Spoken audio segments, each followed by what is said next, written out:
नमस्कार दोस्तों, मैं सुभाष मधवाल आपका वेलकम करता हूं मेरे YouTube चैनल ट्रिस्का डेका क्लासेस में।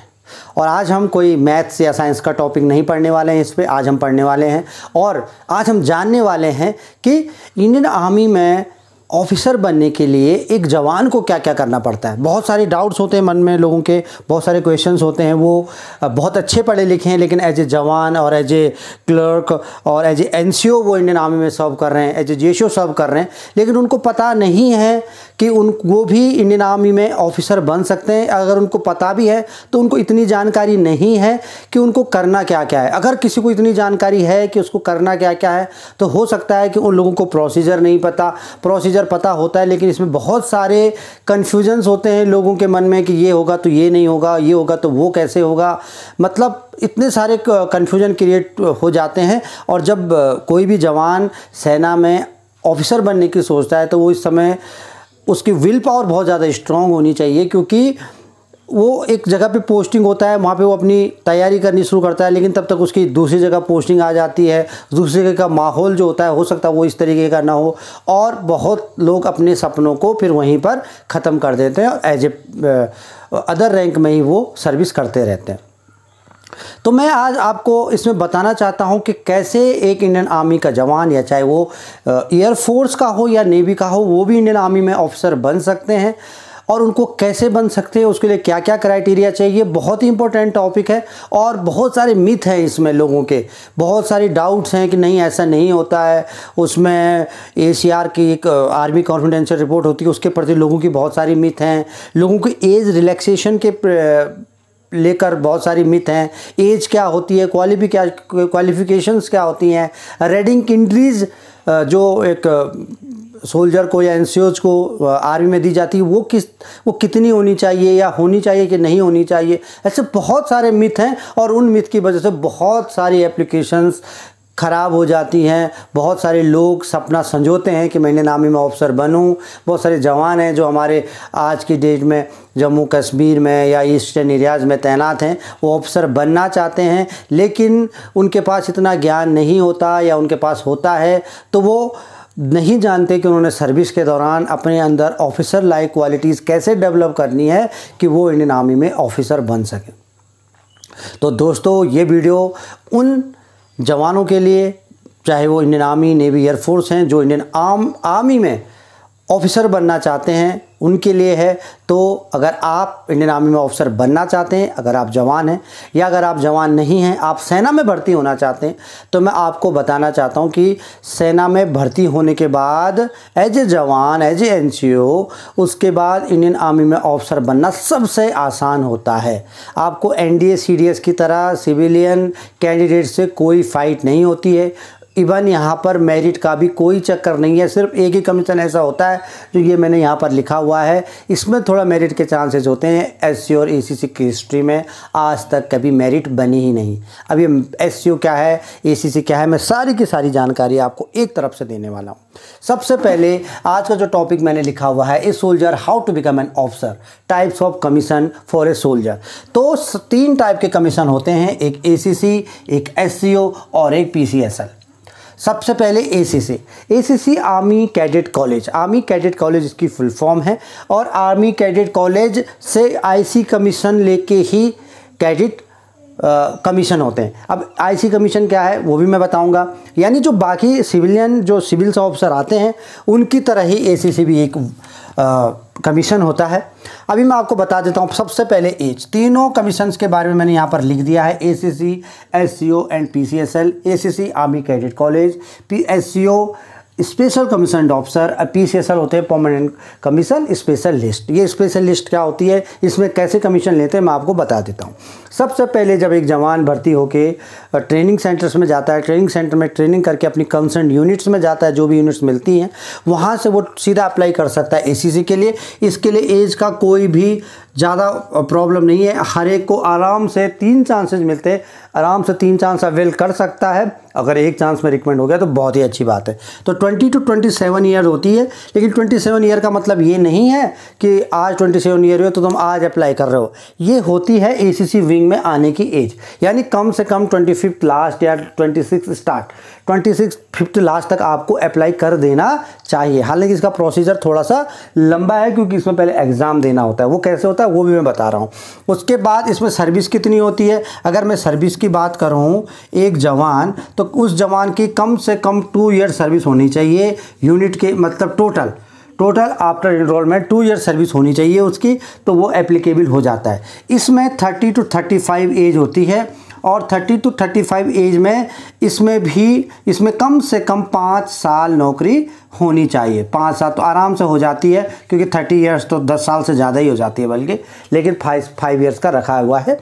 क्योंकि ये 5 ईयर्स का इसलिए है कि पहले ये 27 to 35 होता था, तो उस समय 5 ईयर्स दिया हुआ था। हालांकि इसमें आर्मी ने अमेंडमेंट करके इसको 30 ईयर्स कर दिया, लेकिन एज को सर्विस को वही रखा।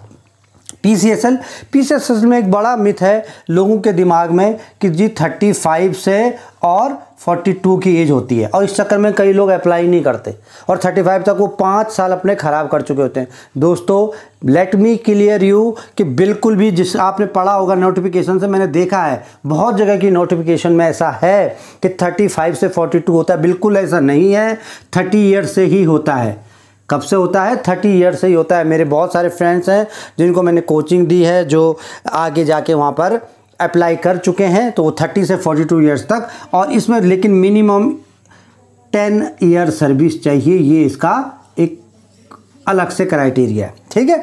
दूसरी चीज़ क्या होती है कि सारे के सारे PBOR मतलब पर्सनल बेलो ऑफिसर रैंक, जो ऑफिसर नहीं है वो सारे के सारे चीज़ के लिए अप्लाई कर सकते हैं। इसके लिए सारे PBOR अप्लाई कर सकते हैं, इसके लिए भी सारे PBOR अप्लाई कर सकते हैं, इसके लिए भी सारे PBOR अप्लाई कर सकते हैं, एक्सेप्ट सिपाही या सवार इन आर्मर्ड कोर्स। जो सिपाही हैं या सवार है वो नहीं कर सकते। कम से कम आपको लांस नायक, यानी एक फीती वाला, जिसको आर्मर्ड कोर में ALD बोलते हैं, वो कम से कम आपको होना ही चाहिए, ठीक है। एक बहुत इंपॉर्टेंट चीज़ ये थी। उसके बाद क्वालिफिकेशन की अगर मैं बात करूं, क्वालिफिकेशन के लिए भी मन में लोगों के बहुत सारे डाउट्स रहते हैं, तो क्वालिफिकेशन का कोई डाउट नहीं रखना है। हर एक में 10+2 ही होता है, कोई प्रॉब्लम नहीं। 10+2 में देखो आप इंडियन आर्मी में ऑफिसर बन रहे हो, ठीक है। और अब देखते हैं इसके लिए एक बहुत ही इंपॉर्टेंट चीज़ जो होती है वो होता है इसके लिए एप्लीकेबिलिटी, कौन एप्लीकेबल कर सकता है। और इसके लिए एक ACR बहुत बड़ा रोल प्ले करती है, जिसको आर्मी कॉन्फिडेंशियल रिपोर्ट बोलते हैं। क्या होता है? Army confidential report. अब क्या होता है कि हर एक NCO की हर साल एक आर्मी कॉन्फिडेंशियल रिपोर्ट भरी जाती है, जिसके बारे में NCO को नहीं पता होता है। वो जिस ऑफिसर के अंडर में नौकरी कर रहे हैं, जिसके अंडर में सर्व कर रहे हैं, वो उसको भरते हैं और भर के उसकी रिपोर्ट भेजते हैं कि भैया ये किस तरीके का NCO है, किस तरीके के काम करता है। तो उसमें कॉलम होता है उसी ACR के अंदर कि वेदर रिकमेंड फॉर कमीशन और नॉट, तो जो भरने वाला ऑफिसर होता है वो इस बारे में ज़्यादा सोचते नहीं है, क्योंकि वो एक प्रोसीजर को फॉलो कर रहे होते हैं। तो मैक्सिमम देखा जाता है कि वो, क्योंकि बाकी ACR में NR लिखा हुआ होता है, तो वो NR लिख देते हैं। ऐसा एक बॉक्स होता है, उसके अंदर NR लिख देते हैं। NR का मतलब होता है नॉट रिकमेंडेड। उनको नहीं पता था कि जवान भाई ऑफिसर के लिए जाने वाला है, या हो सकता किसी की दिल की बात तो कोई नहीं जानता। तो ये इसीलिए मैं आपको बताना चाहता हूँ कि अगर आप NCO हैं और आप कमीशन के लिए जाना चाहते हैं, तो आप अगर इस ईयर अप्लाई करना चाहते हैं, तो उससे पहले ही जिस भी ऑफिसर के अंडर में, जो भी आपका इनिशिएटिंग ऑफिसर है उसके अंडर में आप सर्व कर रहे हैं, तो उसको आप बताइए कि sir I am going for commission. और जो एक बॉक्स होता है जो वेदर रिकमेंड फॉर कमीशन, उसमें प्लीज़ NR ना करके R कीजिए, क्योंकि मैं जाना चाहता हूँ। तो वो डेफिनेटली वो R कर देंगे और उसके बाद आप अप्लाई कर सकते हैं। अब एक क्वेश्चन लोगों के मन में ये आ रहा है कि हमको पता कैसे चलेगा कि R है कि NR है। बिल्कुल नहीं पता चलता कि R है कि NR है। जब आप अपनी एप्लीकेशन भर देंगे, सारे प्रोसीजर फॉलो कर देंगे, जब आपके रिकॉर्ड्स, जो भी आपका कंसर्न रिकॉर्ड है, जैसे ही वहाँ पर आपकी एप्लीकेशन पहुँचेगी, वहाँ से वो क्योंकि वहाँ पे आपका डेटा गया हुआ है, वहाँ पे आपकी ACR गई हुई है। वो ACR को चेक करके उसको आपके एप्लीकेशन को रिजेक्ट करके वापस भेज देंगे कि भैया आप नॉट रिकमेंड हो कमीशन के लिए। ठीक है, तो इस चीज़ का विशेष ध्यान रखना। इसमें एक अच्छी बात यह है कि जिसको ACR लागू नहीं है, जैसे कि जो लांस नायक और सिपाही होते हैं, लांस नायक और सिपाही होते हैं ना, उनको ACR लागू नहीं होती है, तो उनकी तो ACR भरी नहीं गई है। अब उनका क्या होगा, उनके लिए एक स्पेशल ACR भरी जाएगी। जैसे ही स्पेशल ACR भरी जाएगी, वो जैसे ही फॉर्म भरते हैं, अप्लाई करते हैं, तो एक स्पेशल ACR उनके कमांडिंग ऑफिसर द्वारा भरी जाती है। तो बहुत अच्छी बात है, उनके सामने ही जो भी भरना होता है वो उनके सामने ही हो जाता है और NR का कोई चक्कर ही नहीं होता। तो ये एक आसान तरीका है। अगर कोई फौजी भाई मेरा इस वीडियो को देख रहा है और उसको नहीं जानता कि ये स्पेशल ACR क्या होती है, तो वो मेरे को डिस्क्रिप्शन बॉक्स से मेरा मेल ID लेकर मेरे को मेल कर सकता है, मैं उसको मेल कर दूंगा स्पेशल ACR का जो भी फॉर्मेट है। ठीक है, ओके। नेक्स्ट, अब बात आती है चांसेस की, कितने चांस मिलते हैं। तो दोस्तों इसमें बहुत बड़ी मिथ है कि बोलते हैं कि 3 चांस तो ACC के होते हैं, 3 चांस SCO के होते हैं और 3 चांस होते हैं PCSL के। लेकिन एक इसमें मिथ लोगों के दिमाग में ये है कि भैया आप कोई भी लो, लेकिन आप मैक्सिमम 6 ही चांस ले सकते हो, चाहे 3 इसके लो, 3 इसके ले लो, या 2 सबके ले लो। ऐसा एक मिथ है लोगों के दिमाग में, मैंने देखा हुआ है। और एक नोटिफिकेशन भी जारी किसी ने व्हाट्सएप पे सर्कुलेट हो रहा था, मैंने देखा था, उसमें भी यही दिया हुआ था। तो बिल्कुल गलत है। आप पूरे 9 के 9 चांस अवेल कर सकते हैं, कोई प्रॉब्लम नहीं है, कोई भी प्रॉब्लम नहीं है। हाँ, आपने इसमें एग्जाम दिया ACC में और आप एग्जाम ही फेल हो गए, इंट्रेंस एग्जाम ही आप पास नहीं हुए, तो वो चांस आपका काउंट नहीं होगा। अगर आपके लिए कॉल लेटर आ चुका है, SSB कंसर्न SSB साहब के लिए कॉल लेटर आ चुका है, लेकिन आप SSB अटेंड करने ही नहीं गए, तो वो भी चांस आपका काउंट नहीं होगा। आपका चांस तभी काउंट होगा जब आप SSB सेंटर में फिजिकली रिपोर्ट कर देते हैं। अब चाहे उसके बाद आप स्क्रीनिंग आउट हो, चाहे आप कॉन्फ्रेंस आउट हो, वो डिपेंड करता है आगे की सिचुएशन पे, लेकिन वो चांस आपका काउंट हो जाएगा। तो टोटल आप 9 चांस अवेल कर सकते हैं और मैं भगवान से दुआ करूंगा कि 9 चांसों की आपको ज़रूरत ही ना पड़े, आप पहले ही रिकमेंड हो जाए। ठीक है, अब एक और चीज़, अभी यहाँ तक मुझे उम्मीद है कि सबकी समझ में आ गया होगा कि एज क्या होती है, सर्विस कितनी होनी चाहिए और क्वालिफिकेशन कितनी होनी चाहिए, और सबसे इंपॉर्टेंट जो ACR की बात मैंने करी। लेकिन अभी एक और चीज़, मैं एग्ज़ाम की बात करूँगा। एग्ज़ाम दोस्तों अभी क्या होता था, 2019 से पहले क्या होता था कि सिर्फ ACC का ही एग्ज़ाम होता था। 4 एग्ज़ाम होते हैं, ठीक है, मेंटल एबिलिटी का, इंग्लिश का, जो GMAT, GSET, ICE, ACT बोलते हैं ना, general mental ability test, current affairs का, जनरल अवेयरनेस का, टोटल 4 पेपर होते हैं। 1 2 3 4। अभी 4 पेपर ये सिर्फ होते थे किसके, इसका ACC पे मैं अलग से एक वीडियो बनाऊंगा, उसमें मैं आपको सारा कुछ बताऊंगा कि आपने इसकी तैयारी कैसे करनी है और क्या करना है। फिलहाल आपको मैं बता देता हूँ, इसमें 4 पेपर होते हैं और 4 दिन होते हैं साल में 2 बार, एक बार फरवरी में और एक बार अगस्त में। ठीक है, अगस्त में और फरवरी में 2 बार एग्जाम होते हैं।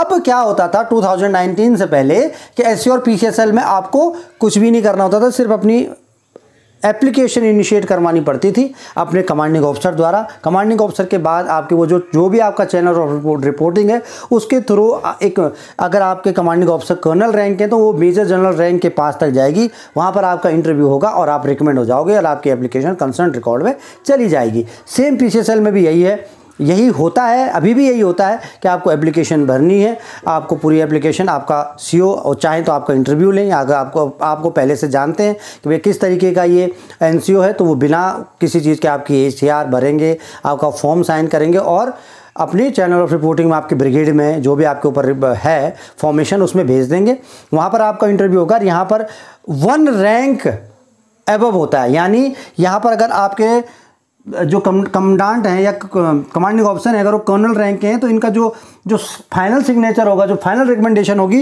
वो रैंक मेजर जनरल की होगी।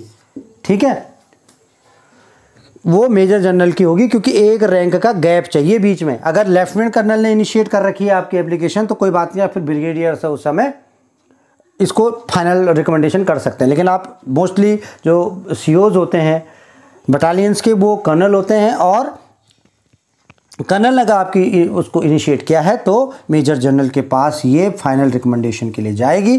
और अगर ये सेम चीज़ ये कर्नल आपके सीओ जो हैं कमांडेंट या कमांडिंग ऑफिसर उन्होंने इसको इनिशिएट किया है तो ये ब्रिगेड लेवल तक ही, या जो ब्रिगेडियर है जो ब्रिगेड लेवल तक ही जाएगी और वहीं से ये आपके कंसर्न रिकॉर्ड में भेज दी जाएगी, तो कोई प्रॉब्लम नहीं है।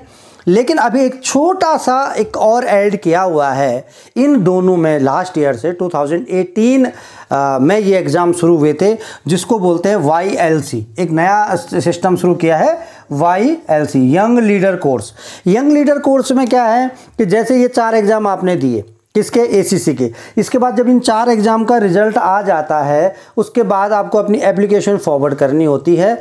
अब एप्लीकेशन बाद में क्यों फॉरवर्ड करनी होती है, ठीक है, वो भी मैं बताता हूँ।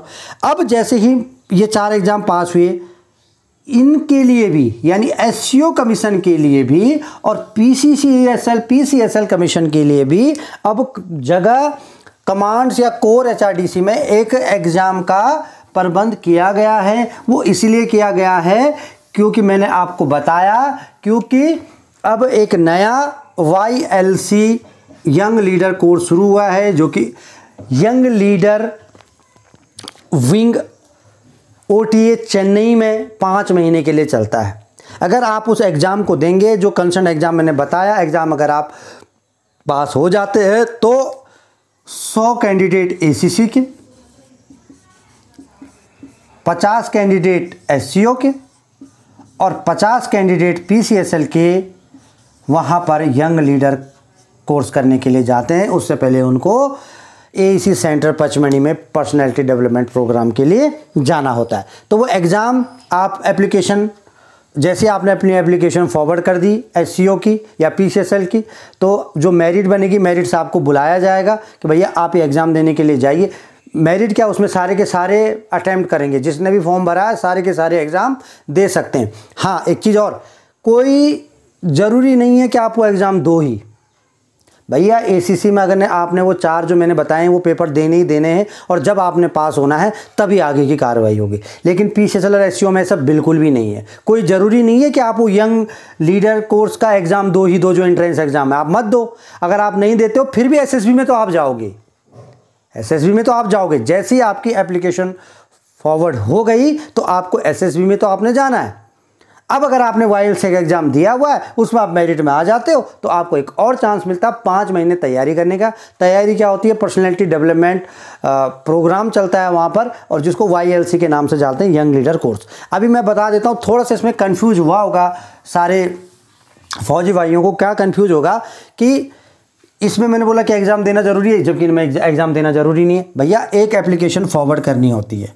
क्या होता है, एप्लीकेशन, एक एप्लीकेशन फॉरवर्ड करनी होती है। वो कब होती है, देखो, जब ACC के आप 4 एग्ज़ाम पास हो जाते हैं। आपने फरवरी में एग्ज़ाम दिया, मार्च में रिजल्ट आ गया, पास हो गए। अब पास हो गए तो आपकी एक एप्लीकेशन फॉरवर्ड होगी। वो SSB के लिए एप्लीकेशन बनानी पड़ती है और भेजनी पड़ती है। वो कंसर्न रिकॉर्ड से रिक्रूटिंग डायरेक्टरेट न्यू दिल्ली में आती है और वही कंसर्न SSB में भेजते हैं उसको। किसी भी SSB में उसको भेज सकते हैं, चाहे भोपाल, इलाहाबाद, बेंगलोर या कपूरथला में। तो एक अब देखो, और एप्लीकेशन मैंने बोला SCO की भी बनेगी, एप्लीकेशन PCSL की बनेगी, तीनों की एप्लीकेशन बनेगी। लेकिन इसकी एप्लीकेशन कब बन रही है, इसकी एप्लीकेशन तब बन रही है जब आप एग्ज़ाम को पास हो जाते हैं। एग्ज़ाम पास हो जाते हैं, इसमें ऐसा कोई क्राइटेरिया नहीं है। जो गिवन डेट है उन डेट पे आप एप्लीकेशन भेज सकते हैं। अब इसकी डेट कौन सी होती है एप्लीकेशन भेजने की, ACC की एप्लीकेशन राइट आफ्टर एग्ज़ाम। जैसे ही आप रिजल्ट, जैसे ही आपने देखा कि आप पास हो गए हैं, फरवरी में आपने एग्ज़ाम दिया था, मार्च में रिजल्ट आया, जैसे रिजल्ट आया तुरंत application forward to record. SCO का क्या होता है, दिसंबर में या जून में। अलग अलग रिकॉर्ड्स की अलग अलग डेट्स हैं। रिक्रूटिंग डायरेक्टरेट की एक डेट है, तो कोई रिकॉर्ड्स कभी बोलते हैं, कभी बोलते हैं। मोस्टली 20 to 23 ऑफ दिसंबर को, या जो दूसरे वाला कोर्स है उसकी 20 to 23 जून को अपने रिकॉर्ड्स में मंगा देते हैं, क्योंकि उसमें काफ़ी स्क्रूटनीज होती है और उसके बाद वो फॉरवर्ड करते हैं रिक्रूटिंग डायरेक्टरेट न्यू दिल्ली को। सेम इसकी फरवरी में जाती हैं और सेम इसका साल में एक ही बार जाती हैं, लेकिन ये साल में 2 बार जाती हैं। ये भी 2 बार एग्ज़ाम होते हैं, मैंने आपको बताया, फरवरी में और अगस्त में। ये दिसंबर और जून में 2 बार एप्लीकेशन जाएंगी। एसएसबी जो ये जून वाली है, इसके एसएसबी मोस्टली दिसंबर या जनवरी में आएगी, और ये जो दिसंबर वाला है इसकी जून या जुलाई में एसएसबी की डेट्स आती हैं। ये फरवरी में एप्लीकेशन फॉरवर्ड होगी। इसकी रिकॉर्ड में पहुंचने की लगभग, हर एक रिकॉर्ड में पहुंचने की लगभग मार्च की डेट होती है। थोड़ा 1 महीने डिले चलता है ये एसईओ से, साल में एक ही बार होता है। ठीक है, तो ये हमने रिकॉर्ड्स के लिए साहब की एप्लीकेशन भेज दी, और सब ने वहाँ से जो भी एप्लीकेशन, जो भी उसमें क्लैरिफिकेशन होंगे वो रिकॉर्ड्स को क्लियर करेगा, अगर उनके बस का होगा तो, और उनके बस का नहीं होगा तो उस एप्लीकेशन को कंसर्न यूनिट को रिटर्न कर देंगे। और अगर कोई प्रॉब्लम नहीं होगी तो वो उसको फॉरवर्ड कर देंगे रिक्रूटिंग डायरेक्टरेट न्यू दिल्ली के लिए, वहीं से आपको एसएसबी में भेजा जाता है। तो ये बात क्लियर हो गई कि ये कितनी बार होता है। अच्छा, ओके।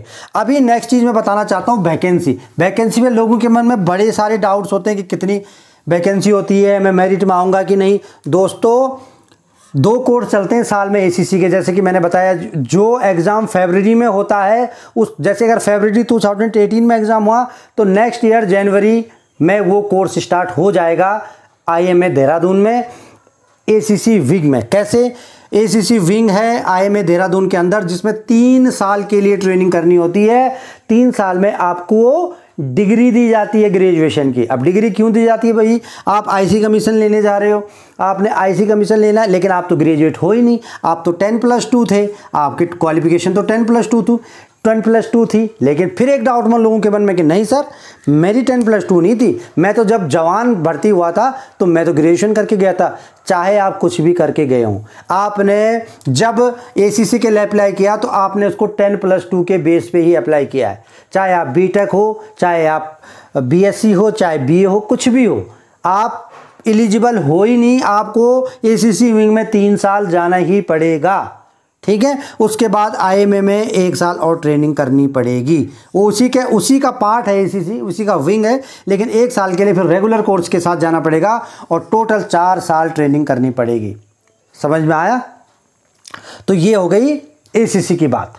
टोटल 4 साल आपने ट्रेनिंग करनी है। जो फरवरी वाला एग्ज़ाम है उसकी एसएसबी लगभग सितंबर अक्टूबर में या अगस्त में आ जाती है, और कोर्स शुरू होता है जनवरी से।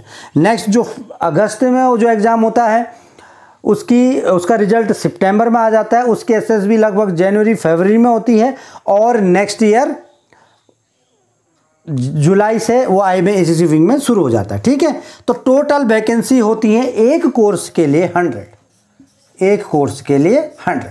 और इतिहास गवाह है कि आज तक 100 कैंडिडेट कभी गए ही नहीं, कभी जेंटलमैन कैंडिडेट रहे ही नहीं 100 किसी एसीसी बैच में। तो इसलिए वैकेंसी तो बहुत वैकेंट जाती है। तो ये तो सोचना ही नहीं है कि मैं मेरिट में आऊँ कि नहीं आऊँ, बस आप रिकमेंड हो जाओ एसएस में, मेरिट में आप हो। सेम एससीओ में लोगों के मन में एक और डाउट है कि सर इसमें तो 50 वैकेंसी होती है। नहीं, इसमें भी 100 एक कोर्स के लिए, 100 नेक्स्ट कोर्स के लिए वैकेंसी होती है। और इसमें भी इतिहास गवाह है कि आज तक कभी भी वैकेंसी पूरी नहीं हुई, बहुत वैकेंसीज होती हैं। इसमें वैकेंसीज का अलग अलग चक्कर होता है। इसमें कुछ वैकेंसी रिकॉर्ड ऑफिसर्स की होती हैं, कुछ एडम ऑफिसर्स की होती हैं, और कुछ होती हैं टेक्निकल ऑफिसर कंसर्न, जो एडी सिग्नल्स इनकी, तो उनके सेपरेट होती हैं। और एमईएस जो भी इंजीनियर वाले, इनका सेपरेट होता है। लेकिन जो मेन कॉमन सोल्जर के लिए, जो अगर इन्फेंट्री से ताल्लुक़ रखते हैं या कोई बैक फोर्सेज से हैं, तो आपके लिए रिकॉर्ड ऑफिसर रिकॉर्ड ऑफिसर ही के लिए आप अप्लाई कर सकते हो। इसमें होता है मेरिट का चक्कर, हर साल इसमें भी नहीं होता है, लेकिन इसमें वैकेंसीज अप डाउन होती रहती हैं। कभी 22, कभी 15 ऐसी वैकेंसीज होती हैं। तो 2014 या 15 में ऐसा हुआ था कि 46 कैंडिडेट रिकमेंड हो गए थे और वैकेंसीज ओनली 15 ही थी। तो ऐसे इस लगभग हर साल इसमें हो जाता है। बहुत बड़ा मेरिट का वो भी नहीं बनता, 20-22 कैंडिडेट होते हैं और 15-16 वैकेंसीज, 20 वैकेंसीज होती है। एक आध ही अलग की होता है जो अनफॉर्चुनेटली जो मेरिट में नहीं आ पाता। हर बार इसमें भी नहीं होता, लास्ट टाइम इसमें भी नहीं हुआ था। लास्ट टाइम इसमें उतनी वैकेंसी, जितनी वैकेंसी थी उससे कम ही लड़के रिकमेंड हुए। लास्ट टाइम इसकी भी सीटें काफ़ी खाली गई हैं। तो ये बिल्कुल आपके मन में नहीं रहना, लेकिन ये तो बहुत बाद की बात है। जब आप एक मजे हुए सोल्जर बन जाते हो उसके बाद आप इसके लिए अप्लाई कर सकते हो। तो ये वैकेंसीज़ का चक्कर, अब मुझे उम्मीद है ये वैकेंसीज़ का चक्कर आपकी समझ में आ गया होगा, ठीक है। अब सब में आपके लिए अगर मैरिटल स्टेटस की बात करूं तो तीनों कमीशन में आप मैरिड भी हो सकते हैं और आप अनमैरिड भी हो सकते हैं।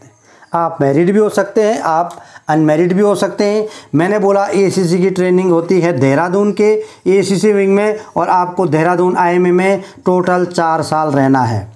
एससीओ में अगर आप रिकमेंड हो जाते हैं तो 8 वीक के लिए तो जाना पड़ेगा आपको पीडीपी करने के लिए। कहाँ पे?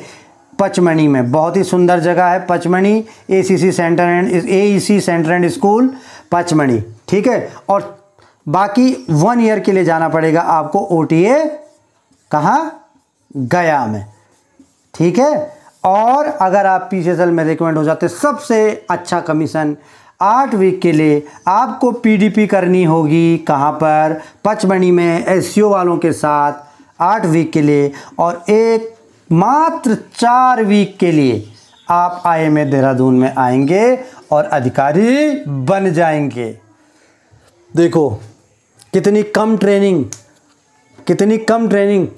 और ऑफिसर, क्योंकि इन्होंने बहुत सारी सर्विस इतनी कर ली है कि इनको बहुत सारा अनुभव हो चुका है ना। तो ये थे 3 कमीशन, जिन 3 कमीशनों से इंडियन आर्मी में ऑफिसर बन सकते हैं। बहुत, लेकिन अभी लोगों के मन में डाउट होते हैं, सोल्जर जो हमारे होते हैं, कि यार मेरे बस का नहीं है, अगर मैं कोशिश करूंगा तो मेरे कैसे कर पाऊंगा, लोग तो मेरे को चिढ़ाएंगे, मैं तो जवान हूं, लोग मुझे बोलेंगे अरे देखो कैप्टन साहब आ रहा है, देखो लेफ्टिनेंट साहब आ रहा है। ऐसा होता है जब आप तैयारी करते हैं तो उसमें कई लोग ऐसे होते हैं कि जो आपका साथ देते हैं, जो चाहते हैं कि हमारे बीच का जो बच्चा है, ये जो नया सोल्जर हमारी यूनिट में आया है, ये ऑफिसर बने। लेकिन कुछ ऐसे भी होते हैं कि जो नहीं चाहते हैं कि ये ऑफिसर बने, या अगर वो चाहते भी हों लेकिन वो दिखाते नहीं हैं और वो तुम्हें उल्टा इरिटेट करते हैं। कभी भी अगर आपको यूनिट में आप तैयारी कर रहे हैं ऑफिसर बनने की और लोग आपको लेफ्टिनेंट कैप्टन के नाम से पुकारें हैं, तो आपको उससे मोटिवेट होना है, न कि डिमोरलाइज होना है। वो आपको मोटिवेट कर रहा है कैप्टन बनने के लिए, लेफ्टिनेंट बनने के लिए। आपने उस समय अपने मन में ठान लेनी कि कोई बात नहीं सर, आप मुझे आज बुलाओ, कल मैं बनूंगा। आज आप फॉर्मेलिटी के लिए मुझे बोल रहे हो, लेकिन कल आपको बोलना पड़ेगा। लेकिन वो तभी आप बन पाओगे जब आपके अंदर जील होगी। जो भी कैंडिडेट एसीसी विंग में ट्रेनिंग कर रहे हैं या जो ओटी गया में एससीओ कमीशन लेके ट्रेनिंग कर रहे हैं, उन्होंने कुछ ना कुछ किया, कुछ ना कुछ मेहनत करी, इसलिए वो आज वहाँ पर पहुँचे हैं। उन्होंने किस तरीके की मेहनत करी, किस तरीके से आपने ऑफिसर लाइक क्वालिटीज़ डेवलप करनी है अपने अंदर, वो मैं आपको बताता हूँ। सबसे पहले मैं आपको ये बताता हूँ, थोड़ा लाइट का इश्यू हो गया था, तो दोस्तों मैं दोबारा शुरू करता हूँ। जो मैंने लास्ट में बताया कि इन तीनों कमीशनों को जाने के लिए सबसे पहले आपको इनके बारे में पूरा ज्ञान होना ज़रूरी है। अगर आपकी उम्र निकल गई है एसीसी की तो कोई बात नहीं, आप एससीओ के लिए ट्राई कर सकते हैं। अनफॉर्चुनेटली अगर आप एससीओ की भी आपकी एज निकल चुकी है, आप अवेयर नहीं हुए थे, बहुत सारे सोल्जर होते हैं हमारे जो अवेयर नहीं हो पाते हैं और उनको बाद में पता लगता है कि अरे मैं भी कर सकता था। और बहुत सारे ऐसे कैंडिडेट हैं जो रिकमेंड हो चुके हैं, जिन्होंने एसीसी और एससीओ का नाम भी नहीं सुना और आज वो पीसीएसएल से ऑफिसर बने हुए हैं, क्योंकि वो लेट जागे। जब जागो तभी सवेरा। अगर आप आज तक नहीं जानते इन कमीशन के बारे में तो कोई बात नहीं, आप जानिए, आपके अंदर वो पोटेंशियल है। अभी जो इम्पोर्टेंट बात मैं बता रहा हूँ वो ये है कि आपको ऑफिसर लाइक क्वालिटीज़ कैसे डेवलप करनी है during the service. During the service आपने कैसे अपने आप को प्रिपेयर करना है एसएसबी के लिए। इन 3 मैंने आपको पहले भी ट्रिस्का डेका क्लासेस पे एसएसबी के बारे में बताया है। एसएसबी के मैंने पूरे वीडियोज़ बनाए हैं कि आपको एसएसबी में कैसे रिकमेंड होना और आपने क्या क्या करना है। तो इन तीनों कमीशन को पाने के लिए भी आपको एसएसबी तो क्लियर करनी ही पड़ेगी।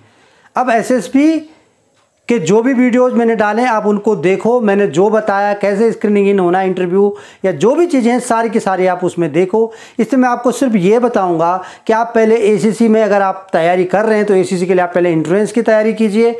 अगर इंट्रेंस एग्ज़ाम आप पास हो जाते हैं तो तभी आप एसएसबी में जा पाएंगे।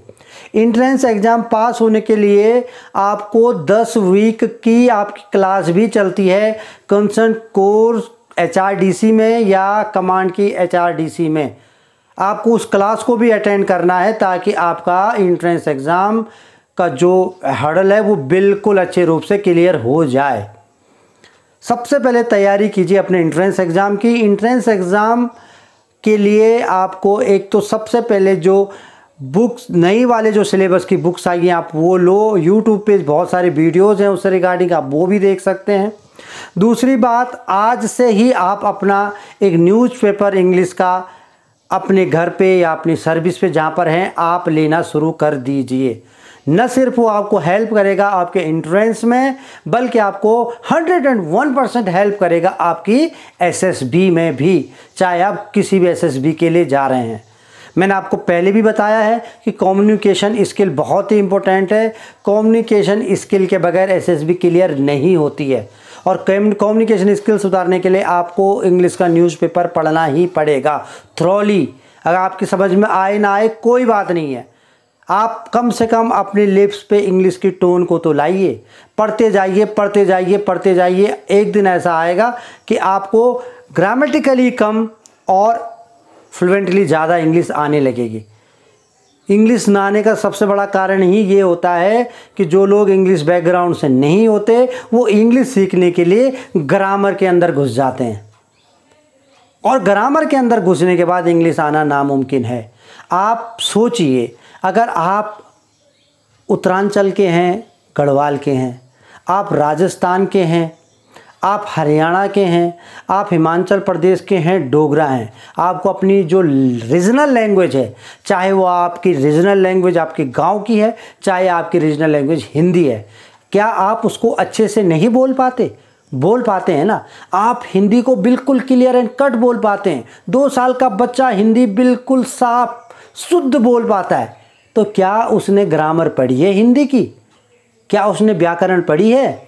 क्या आप अपनी जो रीजनल लैंग्वेज बोल रहे हो, क्या आपने अपनी रीजनल लैंग्वेज की ग्रामर पढ़ी है, व्याकरण पढ़ी है? नहीं पढ़ी है ना। जब आपने वो चीज़ें नहीं पढ़ी हैं तो फिर इंग्लिश को सीखने के लिए ग्रामर की ज़रूरत क्यों है? वो भी तो बाकी लैंग्वेज की तरह फ्लुएंटली बिना ग्रामर के बोली जा सकती है, बिल्कुल बोली जा सकती है। आप सोच के तो देखिए, आप तैयारी तो करिए, आप बोल पाएंगे, बिल्कुल बोल पाएंगे। आप ऑनलाइन क्लासेज है इंग्लिश की, आप 1 घंटा उनको दीजिए। कैसे आपने अपने फ्लुएंसी सुधारनी है आप उसको दीजिए, बाकी तैयारी कीजिए आप एसीसी की, एसएसबी की, और रिकमेंड होइए। बहुत सारी वैकेंसीज हैं, कैंडिडेट नहीं मिलते हैं यहाँ पर कैंडिडेट रिकमेंड होते ही नहीं है। वैकेंसीज ये मुझे लगता है कि एसएसबी के बाद रिकमेंड होने के बाद यही एक जगह है कि जहाँ पे हर एक ऑफिसर बनेगा ही बनेगा, और यही एक जगह ऐसी है कि जहाँ पर सीटें खाली जा रही हैं। क्यों? क्योंकि कैंडिडेट नहीं मिल रहा है। आप लोगों को अपने अंदर OLQs पैदा करनी पड़ेंगी ड्यूरिंग योर सर्विस के दौरान आपको थोड़ा एक्स्ट्रा करना पड़ेगा। आप अगर अपने ट्रेड वर्क कर रहे हैं तो ट्रेड वर्क के अलावा भी जो आप टाइम ले रहे हैं उस टाइम को आप यूटिलाइज़ करिए, न्यूज़पेपर पढ़िए, उन चीज़ों से जुड़े रहिए जो कि आपको जिनकी ज़रूरत आपको पढ़ने वाली है। अगर आप कोर्सेज में जा रहे हैं, कोर्स की तैयारी कर रहे हैं, तो साथ में कुछ घंटे आप इसको भी दीजिए। सोने का जो समय है उसको थोड़ा सा कम किया जा सकता है। यही एक मौका है, अगर अभी जाग लिया तो फिर आगे सोने का बहुत टाइम मिलेगा, और अगर अभी सोना है तो फिर आगे तो जागना ही पड़ेगा। तो आप मेरे वीडियोस देखिए एसएसबी से रिगार्डिंग, एसएसबी की तैयारी कीजिए। मैं जिसने भी ये वीडियो देखा मैं उसको बताना चाहता हूँ कि आप बिल्कुल तैयारी करिए, और मैं शुभकामनाएं देता हूँ आपको अग्रिम में कि आप कर पाएंगे। हर कोई कर सकता है, कोई भी अपनी माँ के पेट से सीख के नहीं आता है। जब अगर आप आर्मर्ड कोर के आप एक टैंक को खोल के रख सकते हैं, एक गन को आप 5 मिनट में तितर बितर खोल के जोड़ सकते हैं, तो आप ये क्यों नहीं कर सकते? ये भी कर सकते हैं। तो प्लीज़ एक बार इन वीडियो पे थ्रोली जाइए, एसएसबी के दीजिए, जनरल अवेयरनेस को बढ़ाइए। All the very best. अगर आपको अच्छा लगेगा तो ज़रूर चैनल को सब्सक्राइब कीजिए और लाइक भी कीजिए। Thank you. जय हिंद।